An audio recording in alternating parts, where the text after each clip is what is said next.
በዲሲፕሊንና በመርህ ከሚጓዘው ፖሊስና ገና ሲመጣ በግልምጫ ያነሳ በጥፊ ከሚውለውለው የትኛው ነው የሚበዛው እዚህ ከተማ ላይ? በመሰረቱ ፖሊስ ቀጪ አይደለም። ፊዚካል ቅጣት የማሳረፍ መብት የለው። አንድ ግለሰብ ነው ግለሰቡ ምንም አርጎ ሊሆን ይችላል በቁጥጥር ስር ውሏል። ለ10 ለ8 ሲያገላብጡት ነበር በአደባባይ። አሁን የቅርብ ጊዜውን ክስተት በተመለከተ ፍጹም ተቀባይነት የለው። ሰው ድብቅ እስር ቤት እያለ ነው መረጃ እያወራባቸው ያለው። ፖሊስ ስቴሽን መሆኑ ግን ለ24 ሰዓትም ሳይታወቅ መቆየት አይችልም። በጎበዝ አለቆች አይደለም ወይ ሰፈሩ ሁሉ እየተመራ ያለው? ይሄ ከፍተኛ ፍላጎት ስላለ ብቻ ሰላም አይረጋገጥ። የጸጥታ መዋቅሩ በራሱ ወይም አፍራሽ ተልእኮ ያለው አለ ወይም የሌቦች ተባባሪ አለ ወይም አብሮ የሚካፈል አለ ወይም አንዳች ነገር ወይም የፖለቲካ ፍላጎትም በወንጀል የተሻለ ኑሮ ለመኖር በሚል ወደዛ የሚገቡ አሉ። በቃ አንድ አካባቢ ላይ በመኪና የሚታረድበት ቦታ አለ። እነዚህ ሰዎች ዛሬም ያርዳሉ። ሶማሌ ተራ የሚባለው ጋር ብቻ ሌባ የሚሰርቅ ሰው እንዳለና እዚያ ያሉ ቡድኖችን በመያዝ ብቻ የሚያልቅ አይደለም። ፖሊስ ወይም የጸጥታ መዋቅር ዲሲፕሊኖች አሉና አንድን አካል ሲፈልገው ወይም ደግሞ አጥፍቶ ሲገኝ በተለይ በቁጥጥሩ ስር ካዋለው በኋላ በቃ በቁጥጥሩ ስር ውሏል። ስለዚህ ሌላ ራሱን የቻለ የህግ ስነ ስርዓት አለ። እሱን ማለፍ ነው። ከዚያ ባሻገር ልክ ሄዶ አንድ ቦታ ላይ ጉዳዩን ሊፈጽም ወይም ሊያከናውን ሲሄድ እገሌ እገሌ ይባላለው ይሄው መታወቂያዬ፣ ስለዚህ በዚህ አግባብ ለዚህ ጉዳይ ተፈልገሃልና ምናምን ብሎ በዲሲፕሊንና በመርህ ከሚጓዘው ፖሊስና ገና ሲመጣ በግልምጫ ያነሳ በጥፊ ከሚውለውለው የትኛው ነው የሚበዛው እዚህ ከተማ ላይ? የሚበዛው ህግን ተከትሎ የሚሰራው ነው። ይሄ የመስሪያ ቤታችን እምነት ነው። ግን ፖሊስ ህግ በማስከበር ሰበብ ህግ ለማስከበር ነው የሚንቀሳቀሰው በሚል ሰበብ በፍጹም በአገሪቱ ህጎች የተደነገጉ የዜጎችን መብት የሚጥስ ስራ ወንጀል እየፈጸመ ባገኘውም ሰው ቢሆን በህጋችን ሚዛናዊነት አለ። ለምሳሌ ምን አይነት ወንጀል እየፈጸመ ያለ ቡድን ወይም ግለሰብ ላይ ነው እርምጃ እየወሰድኩ ያለሁት፣ እርምጃው ደግሞ በህጉ በተደነገገው መንገድ ብቻ ለወስደው ይችላል ከሚል ሐሳብ ወዳለፈ ከሄደ የማይመጣጠን ኃይል በመጠቀሙ ምክንያት በአገሪቱ ፍርድ ቤት ይከሳል፣ ይጠየቃል።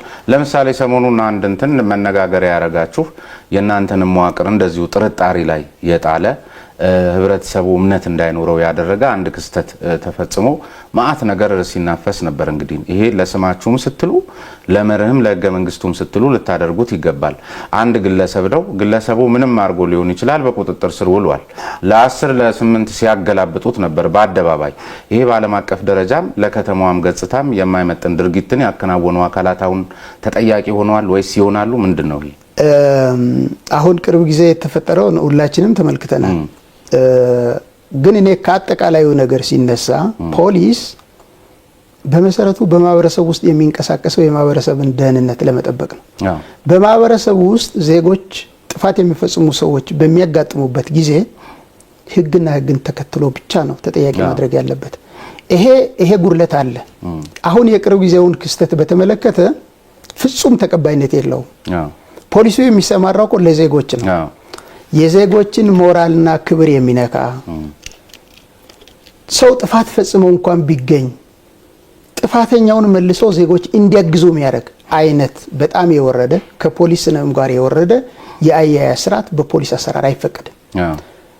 አንዱ ፖሊስ ስራውን በሚፈጽምበት ጊዜ ስራውን እንዲፈጽም ቴክኒካሊ ከሚማረው ነገር ውጪ የፖሊስ የሙያ ስነ ምግባር የሚባላል እንዴት ጥፋተኛን ሃንድል ማድረግ እንዳለበት። በመሰረቱ ፖሊስ ቀጪ አይደለም። ፊዚካል ቅጣት የማሳረፍ መብት የለው። በመሰረቱ ዜጎች አካላዊ ቅጣትም አይደለም የሚፈጸምባቸው፣ ይዞ ወደሚቀጣው ህግ ነው ማቅረብ ያለበት። በዚህ ረገድ በሚታዩት ነገሮች ላይ መስሪያ ቤታችን ዳተኛ አይደለም። ድግግሞሹ ግን ሞራል የሚነካ ነው። በዚህ አይነት መንገድ የሚቀጡ ፖሊሶች አሉ። በፖሊስ ለምንድን ነው ግን ማለት ይሄን አንዳንድ ጊዜ በእነሱም ላለመፍረድ ጥናት አያስፈልገውም ወይ? ስነ ልቦናቸው ለምንድን ነው በቀጥታ ዱላ ጋር ካልቾ ጋር ምናምን? እርግጠኛ ነኝ የሆነ እኮ ሲቀጠሩ የሚወስዱት ኮርስ ይኖራል።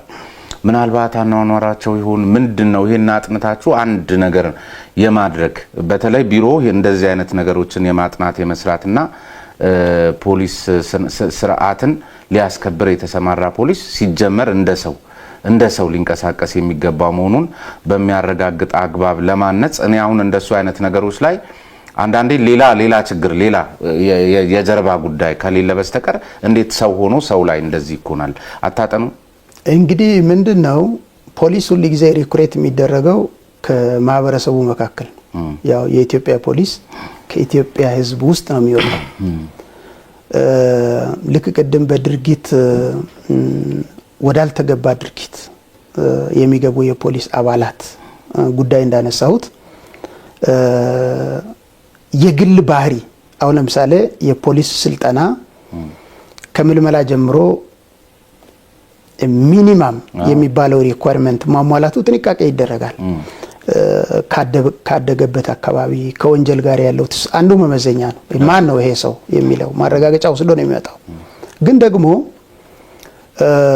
ወደ ተግባርና ወደ ስራ በሚገቡበት ጊዜ የሚታየው ባህሪ ስልጠና ያልገራው ወይም በስልጠና ጊዜ ተደብቆ የሚያልፍ ለምሳሌ የፖሊስ ዲሲፕሊንና ስልጠናው ከማህበረሰቡ ውስጥ ይዘው የሚመጣውን በርካታ ነገር ይቀንሳል ተብሎ ነው። ቴክኒካል ብቻ አይደለም፣ ግን በግል ባህሪ ምክንያት የሚታዩ ጉድለቶች አሉ። ሌላ ፋርዘር ከመድመላ እኔ እንደውም ጥናቱ መሆን አለበት ብዬ ዝም ብዬ አንዳንድ ሰነዶችን የውጭ ሀገር ተሞክሮችን ሳነብ ትልቁ ስራ ወይም ትልቁ ስህተት ሊሆን የሚችለው ምልመላው ላይ ፎርጂድ እንዳይሆን ማለት ይሄ ማን ነው እንደዚህ ሆነ ወንጀል የሌለበት በህብረተሰቡ ዘንድ ትህትናው ተረጋግጦ ምናምን የሚል መስፈርት ነው ማስታወቂያቸው የሚያሳየው። ሰዎቹ ግን እዛ ወይም ቀበሌ ያሉት ይሄን የሚያረጋግጡት አካላት በ100 ብርና በ200 ብር በጣም እንደሱ ማጫው አይተናናቅም ምናምንና የሚሰጧችሁ እሱ ላይ ሌላ ቴክኒክ መጠቀም አይሻልም ወይ? በእርግጠኝነት ያ የሚባለውን ሰነድ አሟልቶ የመጣ ሰውዬ እንደዚህ ያረጋ አንድን ሰው ያገላበጠ ይጠልዟል ተብሎ አይታሰብም። ስለዚህ ከዛ ከምንጩ ምልመላውን የምትጠይቁት አካል አረጋግጦ የሚጽፈው አካል ሌላ ጉዳይ ውስጥ ነው ያለው ብዬ ነው እኔ የምገምተውም። ሌሎቹም ጥናቶች የውጭ ሀገራትም ተሞክሮ በጣም ጥንቃቄ አድርገው የሚሰሩት እዚህ አካባቢ ነው። ስለዚህ ራሱ ፖሊስ ነው ፖሊስን ሲመለምል ይህን ማስረጃ ከህብረተሰቡ ማግኘት ያለበት ፖሊስ ነው ወይስ ቀበሌ ነው ወይስ ወረዳ ነው የሚለው መታየት ያለበት ይመስለኛል። ትክክል ነው። ግን ምንድነው የትኛውንም አይነት የምልመላ ስህተት ወይም እኛ ስንመለምል የተፈጠረን ክፍተት ከዜጎች መብት መጣስ ጋር ለማነጻጸር አይቻልም። ግን አንድ በጣም አንተ ያነሳውና ትክክለኛው ነገር ስትመለምል አንድ በራሱ መንገድ መጥቶ ተምሮ ትምህርቱን ጨርሶ ወደሚቀጥለው ምዕራፍ ሊሸጋገር የሚችል ሰው ነው የምትፈልገው። ይሄን ሰው ስትፈልግ ላንተ ስለዚህ ሰው ማንነት ሊያስረዱ ይችላሉ ብለ የምታስባቸው ነገሮች ናቸው መስፈርት ውስጥ የምታስገባው። ግን ይሄ ብቻ በቂ አይደለም። በስልጠናችን ውስጥ ያለ ክፍተት ካለ መፈተሽ፣ በስልጠና ቆይታ ጊዜያቸው ያለን ነገር መፈተሽ እንደ ተጨማሪ ነው። ግን አሁን የምትለው ጉድለት ነው። ለምሳሌ እኔ ረጅም ጊዜ ፖሊስ መርቻለሁና አውቃለሁ። በጣም አሁን አንተ እንዳልከው ከምንም ወንጀል ነፃ የሆነ በዚህ ወረዳ የሚታወቅ ብሎ ማስረጃ ይዞ ይመጣል። ስልጠና ማዕከል ላይ እንደገባ የፍርድ ቤት ቀጠሮ በዚህ ቀን ላለው ቀጠሮ የተከሰሰ ስለሆነ ተብሎ መያዣ ትዕዛዝ ይመጣል።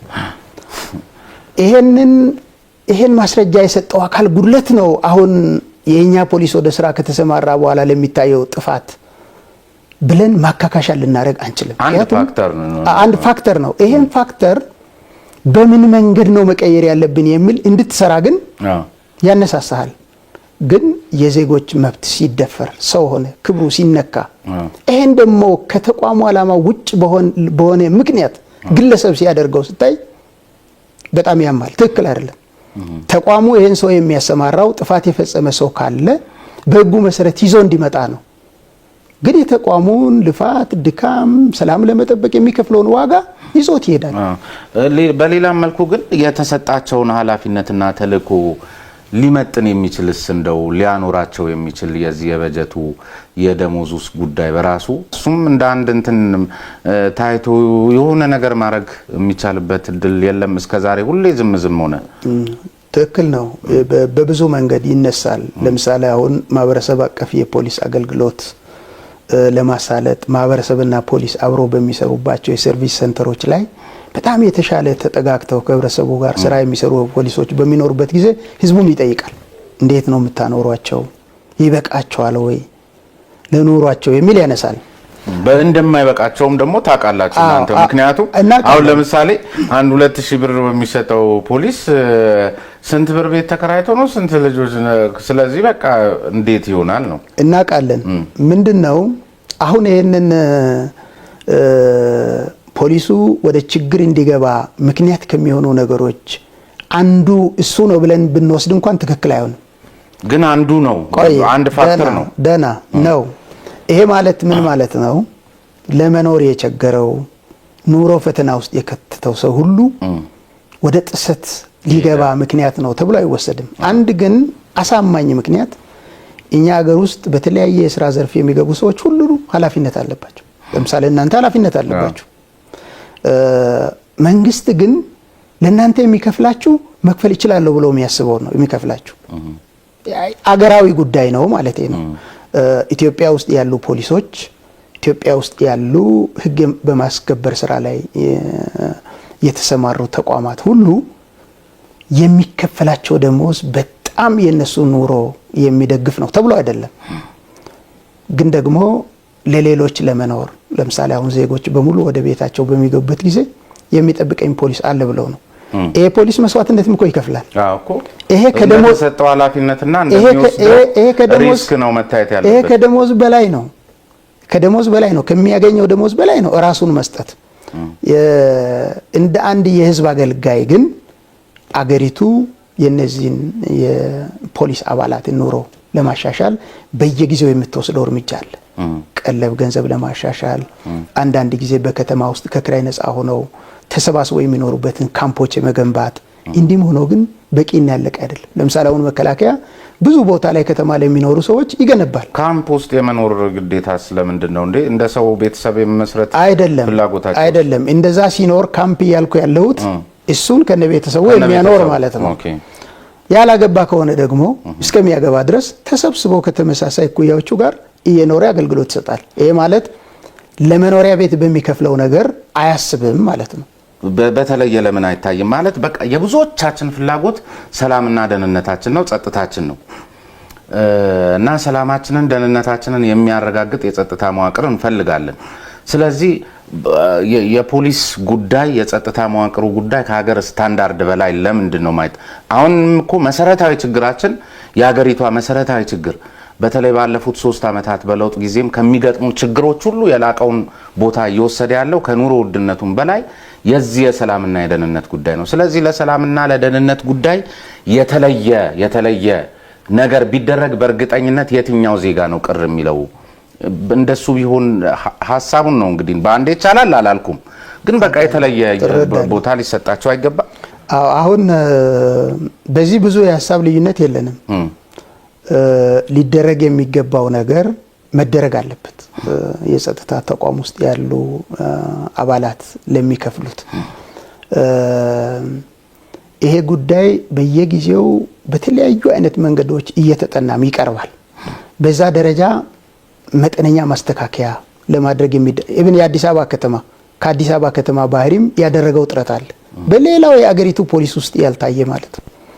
ተጨማሪ የቀለብ ድጎማ ማድረግ ሁሉ ጊዜ የጸጥታ መዋቅሮች ደሞዝ ቀለብ የሚባልበት ምክንያት ሊንቀሳቀሱም ይችላሉ። አንድ ቦታ ላይ ቁጭ ላይሉ ይችላሉ ተብሎ ስለሚታሰብ ደሞዝ አለ፣ የቀለብ ሂሳብ አለ። በእነዚህም ላይ የተደረጉ ማሻሻያዎች አሉ። በቂ ግን አይደሉም። ሌላውን የህብረተሰብ ክፍል ቅር ያሰኛል በሚል አይደለም። አገር ማድረግ የምትችለው ነገር ሁሉ ማድረግ አለባት። በዚህ መንገድ የሚታሰቡ እስካሁንም በየደረጃው ጥረት የሚደረጉ ነገሮች አሉ። ግን እነዚህ በቂ አይደሉም ለሰራዊቱ። ሌላ አንዱ ህብረተሰቡ በእናንተ ላይ እምነት አለ ወይ ብዬ ቅድም ሳነሳሉት አንድ ጉዳይ አሁን ሰሞኑን በተደጋጋሚ ወደኛ ወይም ደግሞ ለኔ ፕሮግራም የሚቀርቡ እንትኖች አሉ። በተግባርም በተጨባጭም ሄጄ ያረጋግጫለሁ። ምናልባትም ለሚመለከታቸው አካላትም እንደ ግለሰብ ለምን ስል ጠይቄ ጥቆማዬንም ሰጥቻለሁና በከተማዋ የተለያዩ አካባቢዎች ላይ ከዚህ አሁን የበፊቶቹን እኚህ ኮሚኒቲ ፖሊሲንግ የሚባሉት ቢጫና ጥቁር የተቀቡትን ሳይሆን እነሱ ኦልሞስት የሉም፣ በቃ ስራ ላይ አይደሉም። ነገር ግን በየክፍለ ከተማው አንዳንድ ድብቅ እስር ቤት ይመስል ታፔላ የሌለው ግን እስረኞች ወይም ደግሞ እንትኖች አንደኛው እንደውም ማቆያ ነው እንጂ ምናምናችን ነው አለኝና ለማቆያስ ቢሆን ታፔላ የሌለው የጸጥታ መዋቅር መኖር አለበት ወይ? በዚህ ክፍለ ከተማ የዚህ ፖሊስ ጣቢያ ብራንች ተብሎ መለጠፍ የለበትም? በባዶ ማስቀረት ማለት እኮ እናንተም ራሳችሁ ተቋማዊ ዲሲፕሊን አታከብሩም ማለት ነው። ምንድነው እዚህ ላይ ያለው አስተያየት ምንድነው? በየክፍለ ከተማው ላይ የተለያዩ መጋዘን የመሰሉ በቆርቆሮ ታጥረው ከፍ ተደርገው ታጥረው ማይግባ ማይወጣ ማይታወቅባቸው ግን ሄደን ስናጠና የሆነ እስረኞች ያሉበት ሁኔታ አለና ምን ማለት ነው? ሰው ድብቅ እስር ቤት እያለ ነው መረጃ እያወራባችሁ ያለው። አሁን እኛ ባለን መረጃ ከዚህ በፊት የአዲስ አበባ ከተማ ወደ 121 ወረዳዎች ባሆኑ አሉ። በወረዳ ፖሊስ የአገልግሎት መስጫነት